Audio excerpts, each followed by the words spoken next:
నాకు భయమే, కానీ భయానికి నేను లొంగిపోవడానికి ఇష్టపడటం లేదు. I overcome the fear.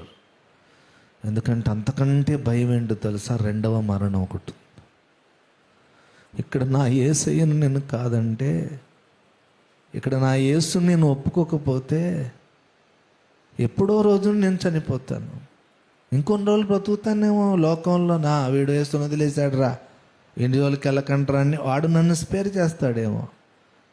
వాడు నన్ను వదిలేసి వెళ్ళిపోవచ్చు, కానీ ఏ లారీ గుద్దితే, ఏ హార్ట్ అటాక్ వస్తే, ఏదో వస్తే కూడా పోతాను. చచ్చిపోవడానికి మతోన్మాదులు కొట్టడమే కారణం కావాలేంటి? చచ్చిపోవడానికి ఎన్నో కారణాలు ఉండొచ్చు. ఆ తర్వాత భయం ఏంటి? ఆ రెండవ మరణం, అగ్నిగుండంలో పడిపోయే దానికి భయపడాలి. అది తప్పించడానికి నా దేవుడు నా కొరకు ప్రాణం పెట్టాడు కదా, ఆయనకు భయపడాలి. చిన్న లాజిక్ నేను చెప్తాను. అప్పు అంటే భయమా కాదా? అందరికీ భయం కాదా? ఈ అప్పు ఉందిరా బాబు, ఎలాగని ఉంటుంది.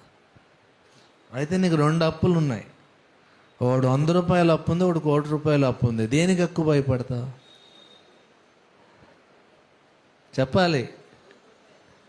100 రూపాయల అప్పుకి ఎక్కువ భయపడతావా? 1 కోటి రూపాయల అప్పుకి ఎక్కువ భయపడతావా? ఇవే ఎందుకో? అది ఎక్కువ కాబట్టి.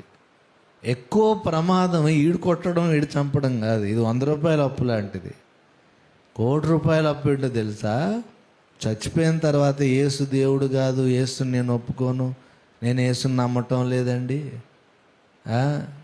మీరు ఇచ్చేవే నాకు ముఖ్యం, ఈ భూమి మీద బతకడమే ముఖ్యం, జీవనమే ముఖ్యం, ఏమండి ఇదే నాకు ఇంపార్టెంట్, మేము యేసు వాళ్ళం కాదు అని దేవుణ్ణి బహిరంగంగా అబద్ధం ఆడి చచ్చిపోయి అగ్నిగుండానికి వెళ్ళడం అనేది 1 కోటి రూపాయల అప్పు లాంటిది. నువ్వు దీనికి భయపడతావు, దానికి భయపడతావు, కానీ దేనికి ఎక్కువ భయపడాలి? కానీ క్రైస్తవులు ఈనాడు ఎలా తయారయ్యంటే 100 రూపాయల అప్పుకి ఎక్కువ భయపడుతున్నారు.